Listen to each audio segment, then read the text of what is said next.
I'm JJWalsh, based here in Hiroshima, Japan, and today I have the pleasure of talking with Jonathan Perugia in the UK. Thanks so much for joining, Jonathan. It's a real pleasure. Thank you for having me. Despite the time differences and everything, I was so drawn to your work because I really respect all the appeal that you're creating for more sustainable and meaningful and ethical organizations. And I talked to a few marketers in the past. I've interviewed over 400 people. And one of the things that really stood out to me was how we need more good marketing and good appeal creation for things that really matter. We can't Absolutely. just let all the great photos and all the videos and everything be made by the people that aren't doing the good stuff. So Yeah. I'm really happy I get to talk to you. Thanks so much. Thank you. Yeah. Well, it's really great to be part of this and be part of what you're doing too, because you know, I think there are so many of us who are passionate about creating a better world, so frustratingly that we have all the answers really to all these big questions that we're facing, and we are faced with a lot of lobbying power and a lot of money that is a lot of vested interest. So it's just good to be part of this kind of movement of people who care and are doing something about it. Yeah, absolutely. It must feel great to get this part of your career going where you are funding yourself, but you're also really helping get out the good messages, right? Yeah. Well, I think, to be really honest, yes, it feels great, but also sometimes it feels overwhelming, and it feels, uh, you know, when, looking at what's happening at COP and just thinking, are we just going around in circles and being bogged down and more bogged down? So, I mean, this is probably a good opportunity actually to bring in something that I am involved with at the moment, because so I was in Romania not so long ago, and I was talking to a man who had spent his whole life in the forests. And he's a forester and a conservationist, and responsible for creating the policies that have preserved some of Europe's last old growth beech forests in the north of Romania. And he was with his son, 13-year-old son, who was kind of shimming up trees and whittling stuff with his knife. And he just was talking about how, his life work was really to preserve these forests for his son and future generations. And this is on his back, his doorstep. And it just when I came back to London, it just made me think, what can I do that feels like something local, something to create a legacy for my son, who's this guy here, Nico. Whoops, where is he? There he is. And so I live quite close to a river valley that flows down into the Thames, and there's a big chunk of industrial land, former industrial land, in the middle of a lot of green space, and currently it's a depot for a water company, and there's a community movement to buy this land on behalf of the community, turn it into a nature reserve. Yeah, here it is. So it's the East London Waterworks Park. So the plan is to raise money to turn this, as you can see here, this big lump of concrete into a place for wild swimming, for rewilding, for nature, for community workshops that's accessible to all, and free to access. And we're doing really well. We've raised £420,000 nearly out of a £500,000 goal to as a kind of marker, as a sign of intent to buy the land. And so it's a very exciting project to be involved in, and also feels like a small thing that I can do that is a bit of an antidote to those feelings of overwhelm and climate anxiety and stuff that I think we all feel sometimes, especially if we have kids. That is so true. And I hear that so much, actually. Thanks for bringing that up. That it is rewarding work and you're glad to do it, but it does have its overwhelming points too. Yeah, And you're like, why isn't everybody thinking about this? yeah, Why am I the only one? But yeah. Yeah. You did for that project you're talking about. You did this Yes. great Yeah. portrait So series yeah. of a So lot of yes. the activists, right? Yes, that's right. So these are, these are, if you just scroll down a tiny little bit, you'll see, so this picture of the picture with the rainbow, that's the actual site next to the river. And then, yeah, and then these are the portraits of people who've been involved with the campaign, local activists and campaigners. This is Kate with her son, same age as Nico. Daniel, who's one of the designers, Abby, who's one of the founders. And that's Scotland. Yeah, it's so beautiful. And so it's, we'll talk a little bit more about how you got started as a photographer and how that feeds in to your training a little bit Yeah. later. But it's so amazing to see this this way that you bring out the story just through a picture. And that's something that you're able to pass on to field workers as well, who really need to tell a story in a powerful way to get the support they need, Yeah. right? Yeah. Yeah. So, so basically, well, there are two main things I do at the moment. One is, excuse me.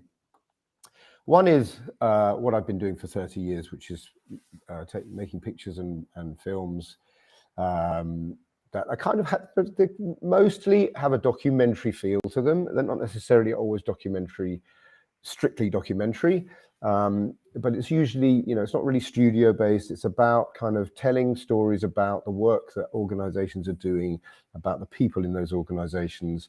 And that can range from, big UN agencies to small local charities to, I do quite a lot of work for the National Health Service in the UK. I do work for the Forest Stewardship Council, which is the body that certifies forests and timber producers and consumers as sustainable. So that trip to Romania was with them, and we did a trip to Lithuania. This is Lithuania actually. This is a forest reserve in the middle of Lithuania, and next year we're doing a video and still photography project that has an element of training and helping. So we're doing a story in Kenya about the process that community smallholder foresters go through to become certified as FSC certified sustainable. So it's a kind of their journey, and so as part of that, we'll also be supporting the farmers to tell some of their own stories with their cameras. And so the other thing that I do is I do trainings for organizations like UNICEF and Plan International and smaller social enterprises, mostly humanitarian, environmental, pretty much all humanitarian environmental organizations. And the challenge that they had is that they have these great stories in the front, these programs that are going on with great stories that are not the kind of thing that you're going to send a professional to do, because maybe they're small scale or they're remote, but within them they have great little stories. So actually, if you go to the other website, actually, the Photography for Field Workers website, is that it? No, yeah, the other one, yeah. So the the challenge is that they have these great stories, and they have and need better ways to tell them. So the idea of this course is to help non-photographers take better pictures and tell better stories with their phones. So it's really a quick, simple course that helps people understand the basics of composition and light, some simple tips around in doing interviews. It covers the ethics of consent, that kind of thing, and some basics on storytelling. And so the way this works is that I kind of do it as a hybrid. So it's a standalone online course, but that it also has, but I also deliver it live on Zoom or in person. And so we mix it up, live workshops and and pre-recorded content. Yeah, that's amazing. And it's, like we said, it's so important to get the attention and to get the story out, but Yeah. it's also really important to as a way to get the funding. Yes. Well, exactly. And Yeah, so yeah. exactly, it's it's a comms thing and it's a fundraising thing, and the thing about the program staff and researchers and medics, field workers covers a lot of different people, but generally, especially with program staff, they are very often actually the best people to tell these stories because they are often local, they speak the language, they know these programs inside out, they know the communities they're working with inside out. But they're busy, they have a lot going on, and if they're running let's say a breastfeeding workshop in rural Kenya, then during that day they've got 25,000 things to think about, and trying to get them, also asking them to take pictures can be really overwhelming and just feel like, but actually if you have a few really simple tools in your back pocket, and a smartphone that most people have now, you can in 5 minutes, 10 minutes, you can set that time aside. You can take one action shot, one view of the scene, and get one quote, a little social media story or something that's really a fun, a little bit of a fundraising asset or something for an annual report. So it's just about kind of, I don't know if empowering is the right word, but supporting people in the field who understand the importance of telling these stories and are passionate about those stories because it's the work that they're doing day to day. And that's also about celebrating them as well, actually, just giving them some credit for the daily work that they do, and supporting them in part of that kind of cycle of communications and fundraising that all organizations need to be on top of in order to fund those programs. Yeah, I mean, you have, and I think the one that I saw on YouTube that was really impactful was the Brazilian indigenous group in Brazil, and they shot some of the film on their phones, and then put that together, and that helped them protect their forest. And really powerful, the power of an image and them retelling a really sad story of one of the leaders being attacked and everything. But how do you make that connection over Zoom? Isn't that difficult, like, to make that connection? Because you, on the website, you talk about you really care. You have to have that personal connection with people to make that kind of training work, right? You have to somehow make that personal connection. Isn't that difficult when you're so far away and talking to people who speak different languages and different cultures?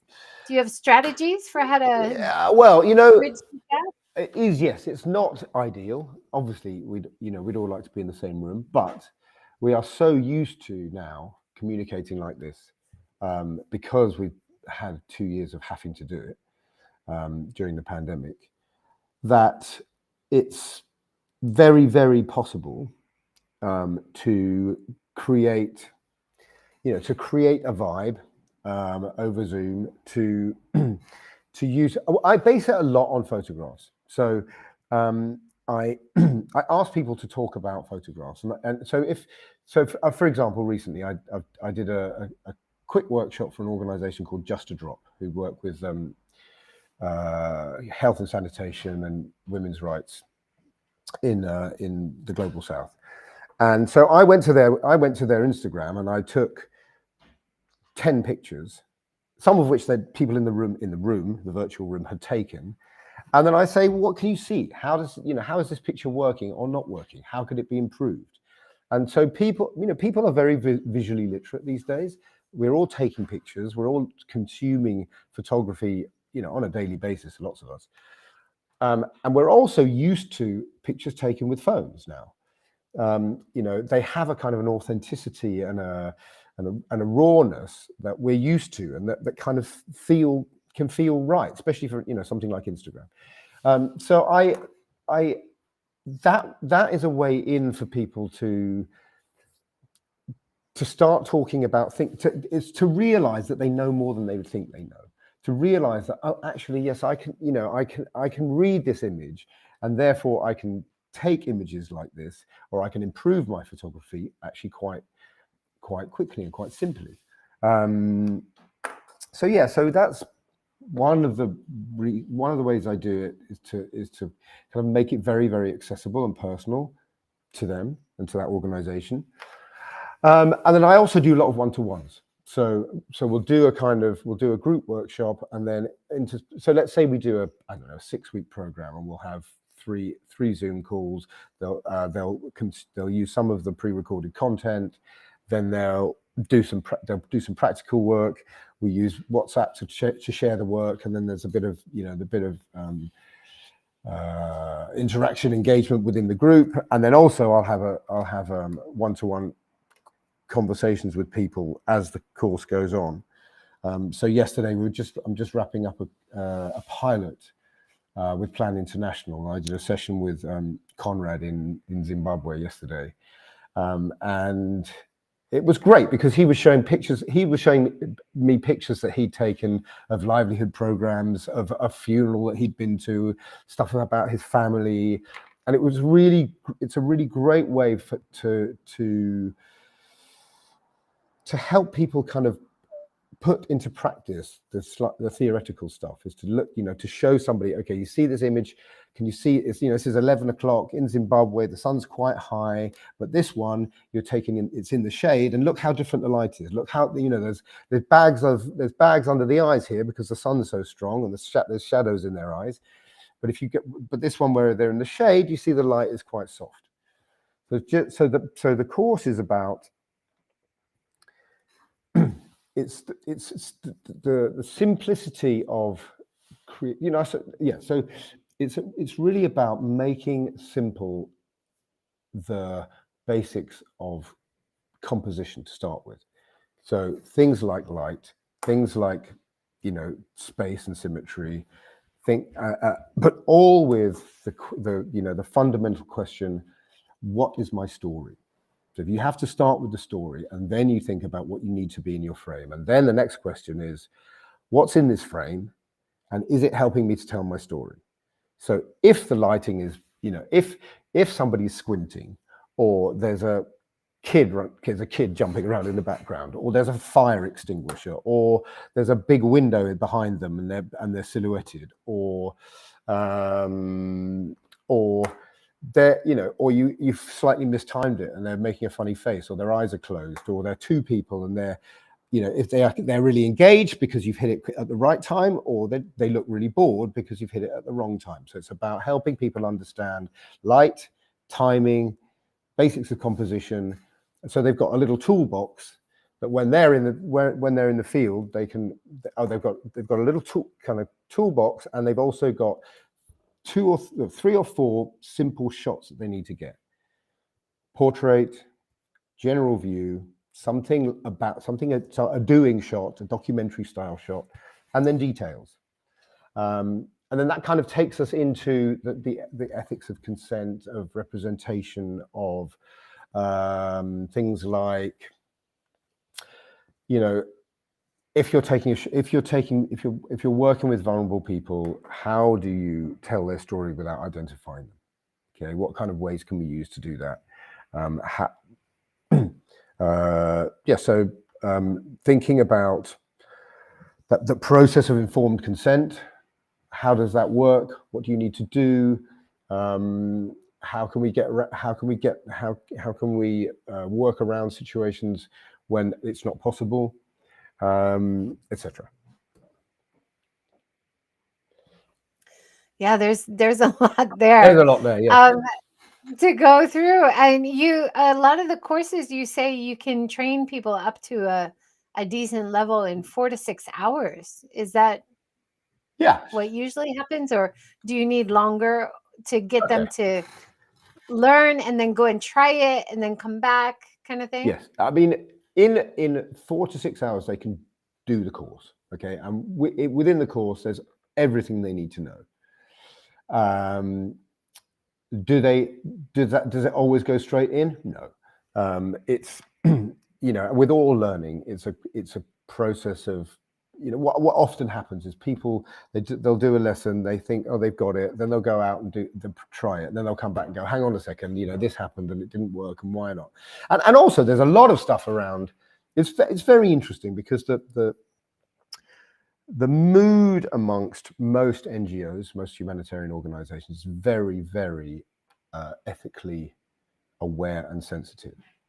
And so quite often people need encouragement to step forward and to actually engage people, because there's a sense of feeling like,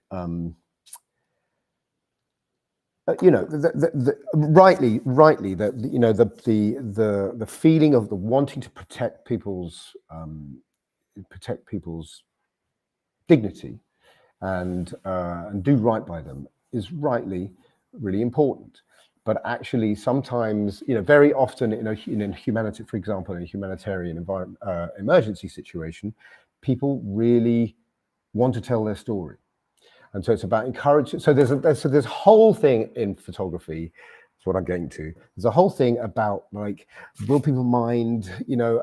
Like, am I doing it right? Can I impose myself? And so part of the course is actually about encouraging people to experiment with their creativity, to push their comfort zones, to play with their own limiting beliefs and stories. A lot of. So I've done training with people in all sorts of different contexts, and very often people will come up and they'll say, it's not very good, but can you have a look at this? And so what they're doing is there's this like story. I'm not doing it right. I should be doing it blah blah blah blah blah. And so one of the things that I really encourage, and it's a sort of thread that runs through the story, or it runs through the training, is be nice to yourself, be kind to yourself. Be, don't edit, don't criticize, just allow it to flow, enjoy it, be childlike, be experimental, be, what does life look like if you put the camera on the floor, or if you stand on a bench and hold it up high? Like, how does it change the feeling, change the mood? How can you be playful with it and experimental? So just encouraging people to, this kind of brings us right back to the beginning. So I discovered photography at a time in my life when I was a bit lost, and a friend of mine took me to India 30 years ago. And the process of discovering photography, I had a camera that my mum had given me for my birthday, my 18th birthday, and he did too.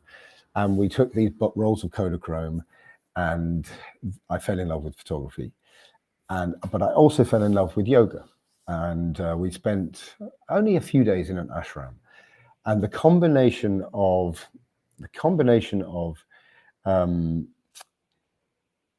falling in love with photography and also finding something that enabled me to process my own emotions and blockages, and to kind of plug into something larger than myself, and then explore my creativity and develop to these two things go very hand in hand, I think, and or for me they did. And so that's at the kind of root of my practice as a photographer, but also the work, my training, and the So the way I started training was working with marginalized young people in Indonesia. So I was a news photographer in Indonesia working for the AP, and it was a time of great upheaval. There were riots going on, and there'd be I was in the middle of this riot one day outside the Parliament building in Jakarta, and I felt this nudge in my leg, and I looked down, and there's a barefoot street kid dragging a bucket of rocks to give to students to throw at the police, and I was like, "Who are you? Like what's going on here?" So then I started to notice that the street kids were kind of mascots. They kind of they were they were they were politically engaged, but they were also kind of like part of this sort of this movement of students and people who were kind of protesting against the government.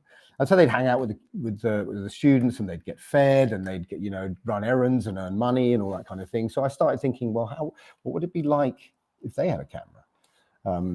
So I created these workshops for for street kids and kids who were living on the local dump in Jakarta. And it was amazing, the work that they did. Because there's no filter.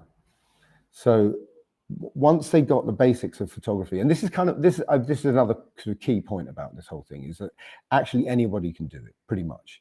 Anybody can take a good picture and tell a good story.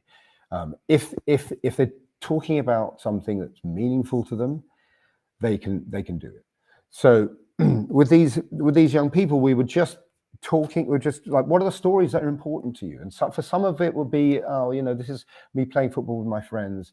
This is my grandmother, washing before evening prayers. And then 4 or 5 of them did a whole series on poverty, which was just so powerful. And because it was coming from them, the way they talked about the people they were photographing, the way they connected with them, the way they just, without sentimentality, but with real sincerity. So it's a very, very, very, very powerful project. And we ended up doing an exhibition of their work in the National Gallery of Indonesia and having it opened by Ibu Megawati, who became president. And it was incredible. And then so we went on, did a few projects like that. Did one in Kalimantan, in Indonesian Borneo, with young people who'd been involved or affected by some really nasty ethnic conflict. And then we did it in Aceh with young people who'd been separated from their families by conflict and the tsunami. And so that was the sort of that element, or the 2 elements really. One is like, how do we help people tell their stories?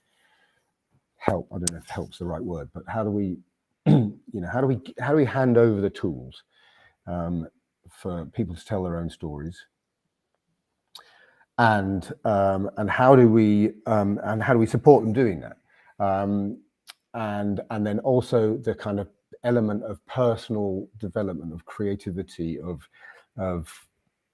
in my case, spiritual growth, actually, that comes when you find a way to express yourself creatively. Yeah, that's amazing. What a great story. Like, yeah, we had some great comments from Penelope on YouTube. Thanks for joining, Penelope. She says, firm believer of pushing out of your comfort zone, but be kind to yourself. It will let you be kind with others. And then she talks about the shift to digital. Now, if you started in the 90s, you must have... Yeah. What kind of cameras? Was it flip phones, and then it No. It was a $10 Fuji film cameras. So they had one. So they would go out. We'd give them everyone got their own camera, and they put their name on it, and they get to keep the camera, and they get a roll of film, and they would have a week to expose it, and then we would go around to the drop-in centers and places where they were hanging out, pick up the roll of film, develop it, and then when they came to the workshop for the next session, they would have they'd have their envelope of pictures, and we'd lay them out all on the floor, and then we talk about, this is great, this is the beginning of a story about whatever, what's important about this for you.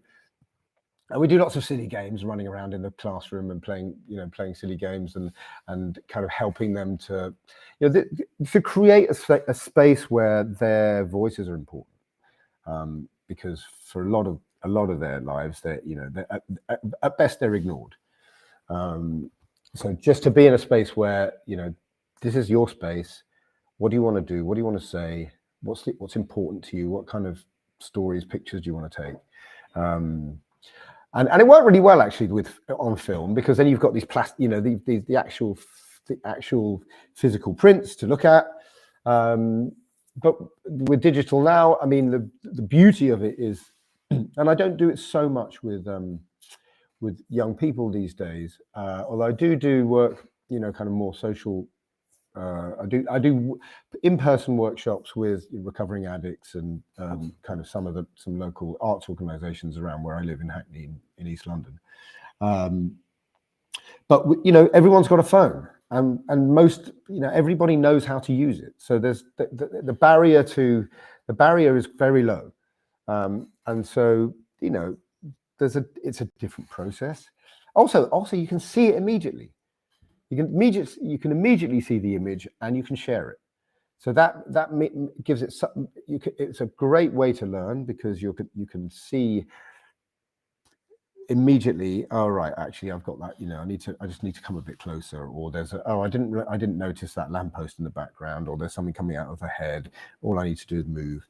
But also for portraits and stuff, for the field workers in the field, to be able to say, hey, this is you,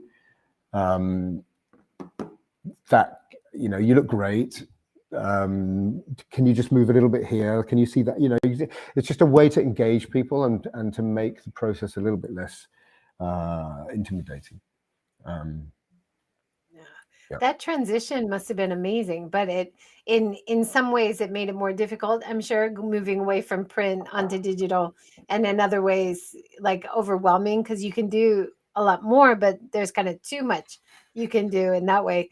My brother was just visiting from the States, and he grew up younger than me, with only digital, and now he's trying to go back to film, because he's kind of overwhelmed and disillusioned by only digital, and he wants to limit himself to taking only one snapshot a day while he travels. And I thought, well, that you could do that with a smartphone, but the temptation is take zillions, right? I mean, I think it's a great exercise, and I know quite a few people who shoot film, and there's a craft to it, there's a physicality to it that's beautiful.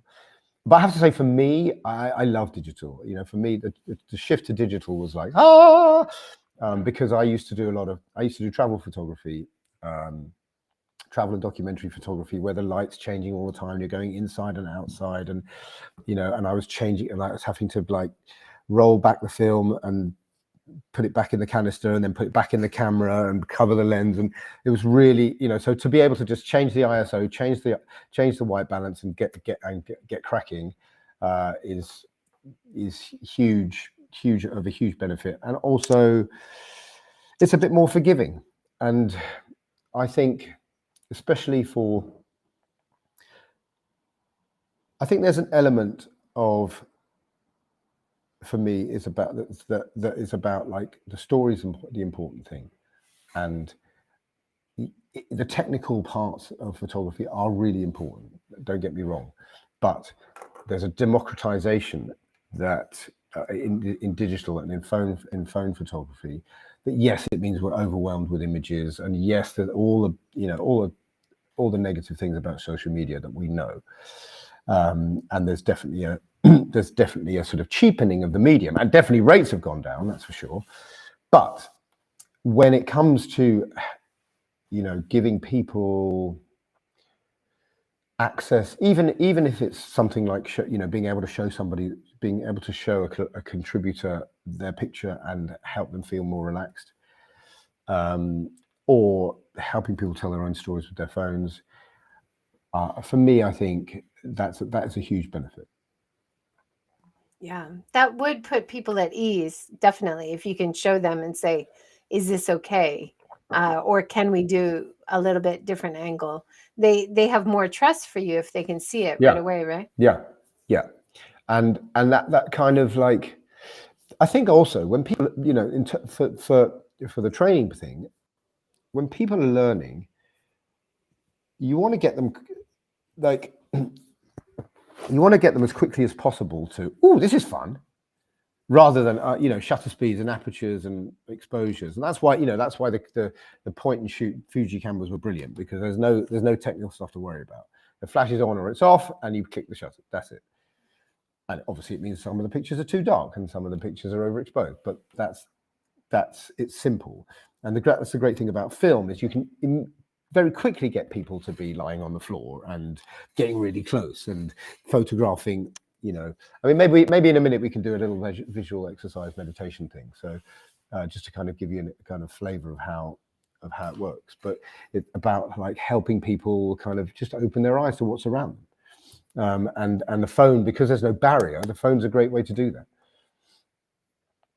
Do you want to do that now? Shall we? That'd be good timing. Yeah. All right. Okay. So. Go ahead. All right. So I'll do it for you, and then if for those who are watching live or watching in replay, they can try this as well. So the first thing is to let's just take a deep breath, which is great for me actually, because I've been gabbling for 25 minutes, 30 minutes. So let's just take a nice deep breath and close our eyes. Breathe deep down into our belly and become aware of the sensation of your body in contact with the chair that you're sitting on, or the bed you're lying on, or the floor. Become aware of the contact of your feet on the ground. And then let's take a really nice long deep breath in, fill the lungs, fill the belly, fill the chest, expand the lungs as much as you can, and then hold the breath and exhale. All the way out. Push the air out with the diaphragm, empty your lungs as much as you can, and then allow them to fill like a balloon again. Feel the belly expanding, the lungs, the chest, the upper chest, until they're completely full. Hold. And exhale. And feel as though you're almost like you're pouring your weight down into your feet. Completely exhale, and then one last inhale. Filling the lungs completely. And hold. And then let go. And allow the breath to come back to its normal rhythm. But just notice any changes that you've experienced.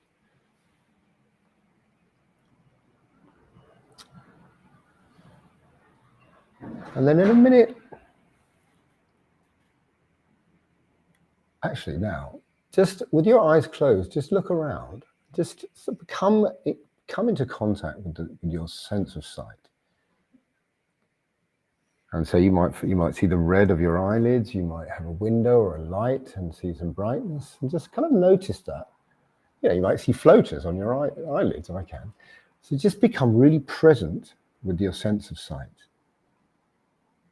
What can you see even with your eyes closed? And then gradually allow the eyes to open. And just look around. What can you see? Allow your eye to wander, to be attracted by whatever it feels, whatever it finds attractive. No judgment.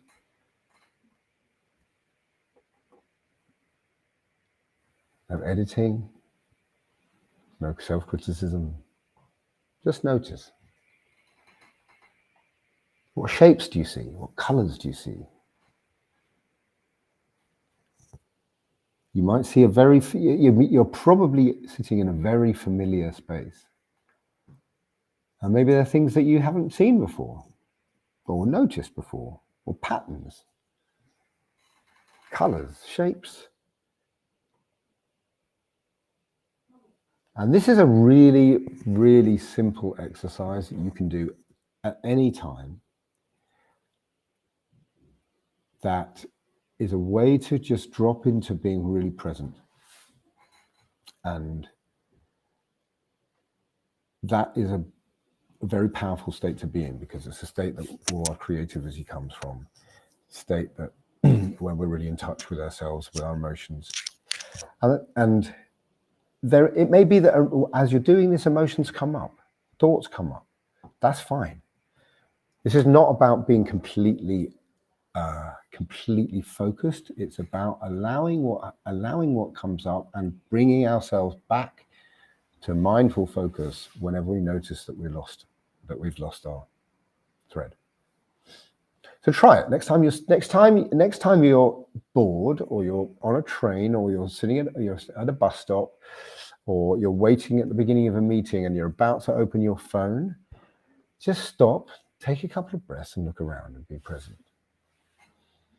And if you want to add just a little bit of self-love, affirmation,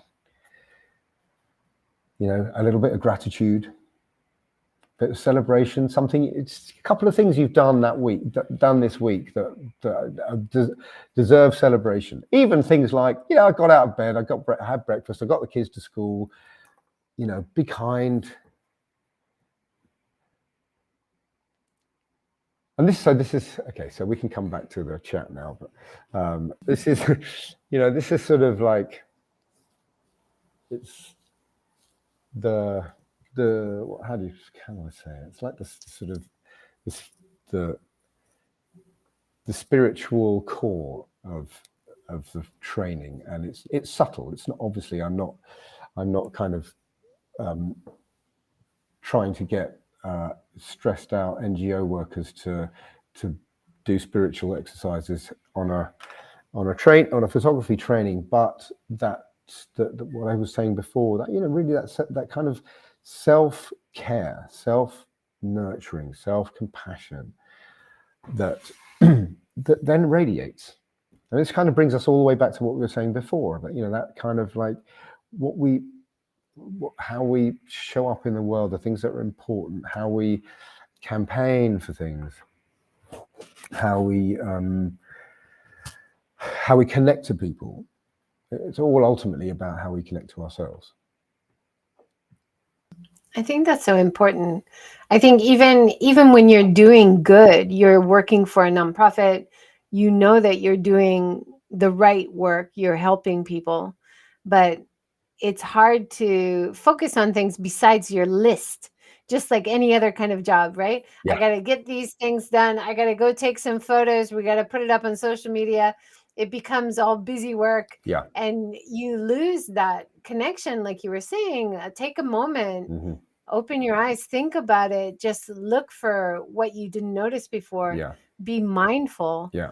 It's really important for anybody. Yeah. And also, particularly actually for humanitarians, that element of self-care is really crucial, because burnout for people working in in development and emergency relief is huge, because people are going in there with their hearts, they care, and they are often overworked and living in very intense environments. And actually that the process of kind of self-care, of being able to of encouraging yourself to switch off, of having good rest, they're really important. And also, I think just generally, it can be very easy to tick something off the to-do list that you're talking about, and then it's done. And actually stopping and saying, well done, that's done. Whether that's with yourself or with the team, just to stop and celebrate and acknowledge is really important too. And that's part of kind of a cycle of self-care that kind of allows us to say, to give ourselves credit for stuff that we've done, and also to forgive ourselves for stuff that doesn't go quite right. To see the good in things that don't go quite right, to learn the lessons, to pick ourselves up from failure. All really important. Yeah. Speaking of things that you've done well that you should be proud of, I love this series that you did with Zero Waste Case Study. So when you are the photographer, and of course you use your learnings when you apply it to your trainings, but how do you get people to be so relaxed and really show their true selves, or their welcoming self, or their honest self, as you're taking photos. I love this series that you've done. It's beautiful. Thank you. Yeah. So this is these are all local people in East London.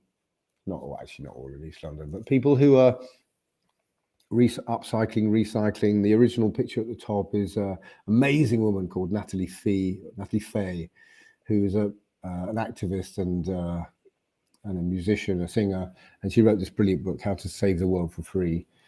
How do I? Well, I think it starts with us.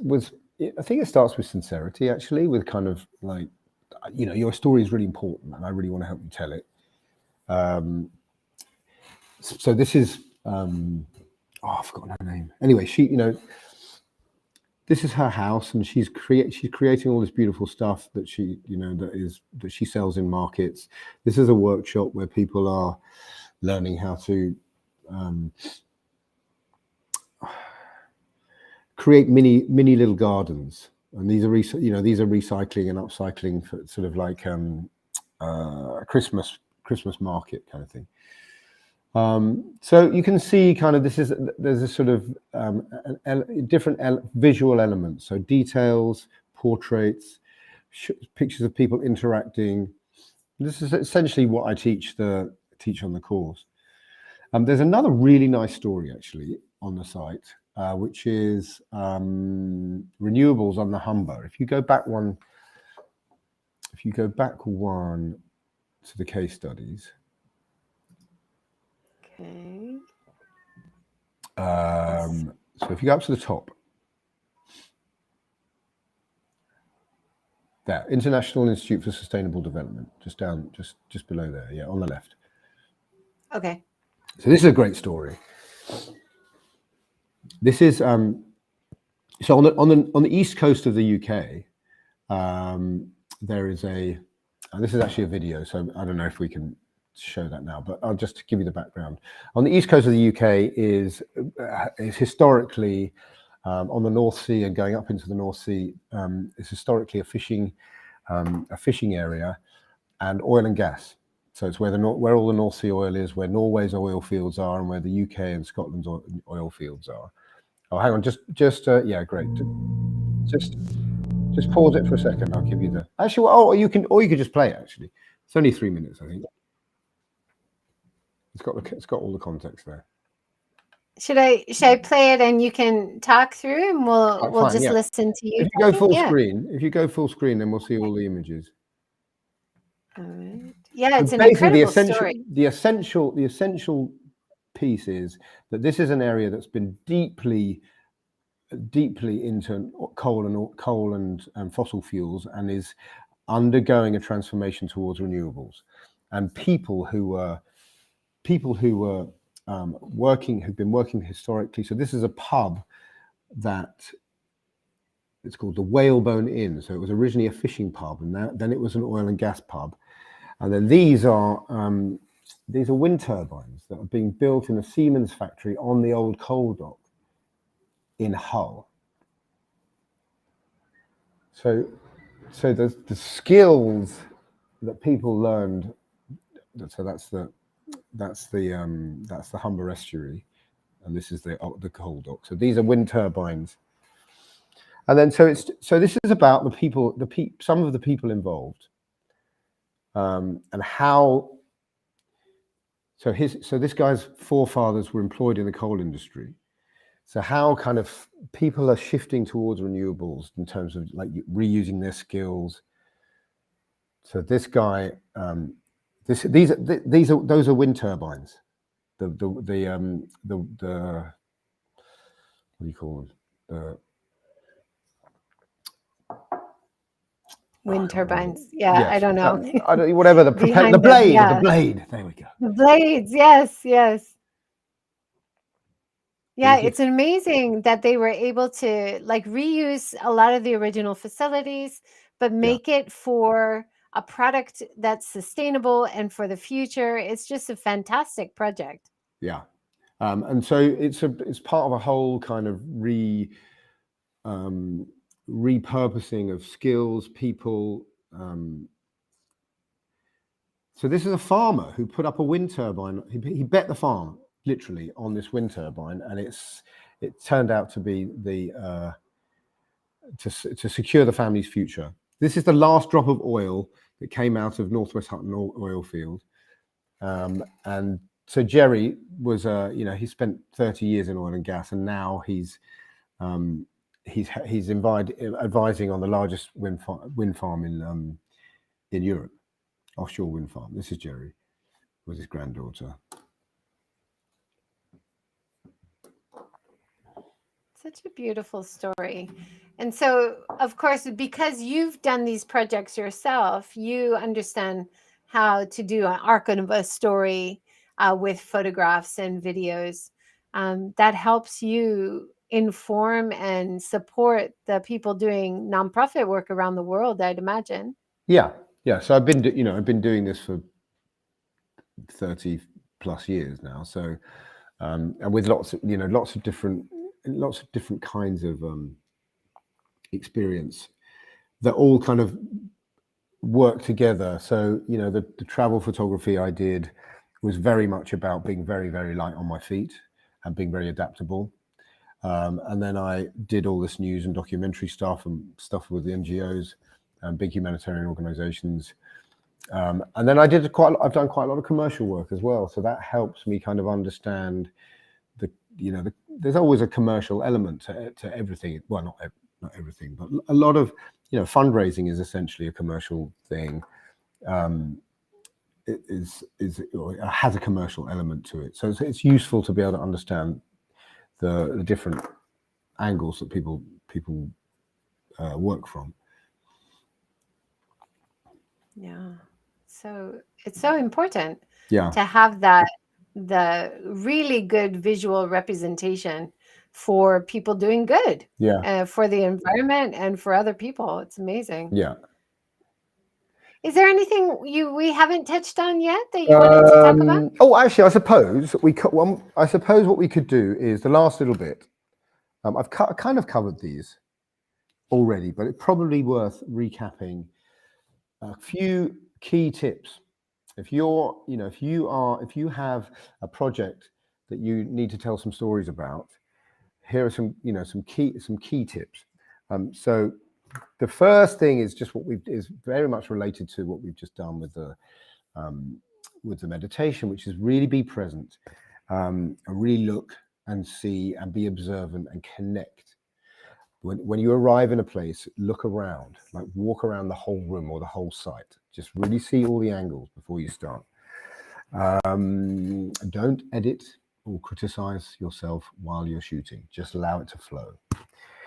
And take the time to really connect with people. Find out how people are feeling about what they're doing, about the photo shoot you're about to conduct. Obviously, there's if you're doing this for an NGO, there's a process of consent that's involved. That process can be a really nice conversation, actually, where it's really about like what's important to you, like how have you benefited from this program, or what are your challenges, what's life like, how can we help more. So really kind of that kind of connecting with humility, and then with authority, which is to say that it's really useful for people to be directed. For example, if you're doing a portrait, it's really helpful for somebody who's feeling a bit nervous and a bit unsure to be told where to stand, how to stand, to be that will help them actually help put them at ease. And then so then this is a really crucial bit, which is what is the story? Always start with what is the story. So if the story is, we did a workshop with a bunch of people and they now know how to prune a rose bush. Okay, then you have to show that let's say that happened, 99% of that was in a classroom, but you've got some rose bushes nearby. Show people pruning the rose bush. That is the story. Okay, if it's so the story is the bigger story about the program, but it's also what's the story about what's the story in the photograph that I want to be telling? Is it engagement? Is it connection? Okay, so if you need people to be connected, this is a great example. So there's a moment. There are when you're taking photographs, there are lots and lots of moments. And when you click the shutter is what defines that story. So this moment, the father and the son kind of lean into each other, and their bodies are close and connected, and they're both focused on the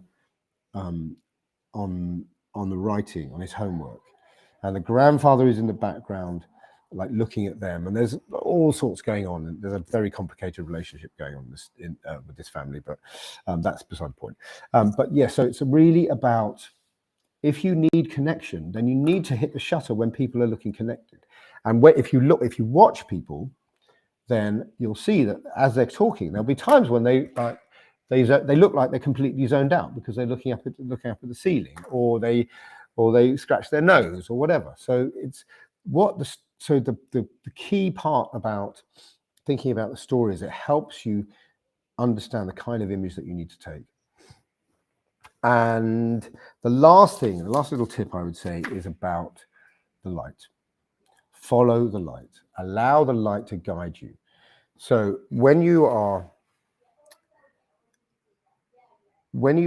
is a way to kind of translate this in the short time I've got left, and to make it really bite-sized, is become aware of how the light is creating shape, color, texture. Everything is about light. So next time you are sitting in a bar, or you're talking to your child, or you're sitting on the bus, look at how the light is touching people's faces. Look how the light is. See the light. See how the light is bouncing off this little girl's eyes. There's catch lights in her eyes. Look at how the light completely defines everything in a story, not in a story, but everything in an image. And so this is the last way to do this is to take your phone and put it into selfie mode and just spin around. And you'll see how the light changes. So let's say I've got a big window there. So the light is nice and soft on my face. If I was to spin you around and point the camera that way, I would be silhouetted against the light. And if I had the light at 90 degrees, it would change. So it's just a really interesting way to become really visually present and aware, is to just start watching the light, and just to see how it affects the scene that you're looking at, and particularly on faces. And if you want to know more, do get in touch. I can do one-to-ones and group workshops, and have an online course, and all kinds of training. And obviously I do the professional photography and video as well. Thank you. Yes, thank you. Thank you so much. I love your tips, and I love talking about light. I am so enamored of your photos are just gorgeous. Even this one of your kids' feet, it tells such a great story, and it reflects the story that you're trying to tell in such an easy to remember way for the viewer. And I think that's the challenge, right? Yeah. Well, thank you. It's lovely to, I really, really appreciate your kind words, and I really, really enjoyed being on here, actually. So thank you. Awesome. And thank you so much for your comments, Penelope. Thank you, Penelope. Yeah, it was so great. Thank you so much. Really enjoyed this. Yeah, awesome. And thanks everyone for joining. And Jonathan, really, thank you so much. And I hope that people who are doing great work, but you just feel like you're not able to capture the stories to get the message across for the good work that you're doing, I really hope you will connect with Jonathan. Yeah, please reach out. I'm always happy to help. Whatever I can do. You can have a chat for free, and he'll give you some advice, for sure. and hopefully you can make a great connection there. All right. Thanks so much, Jonathan. Thanks, everyone. So much. Bye, everyone. Bye. Have a great day.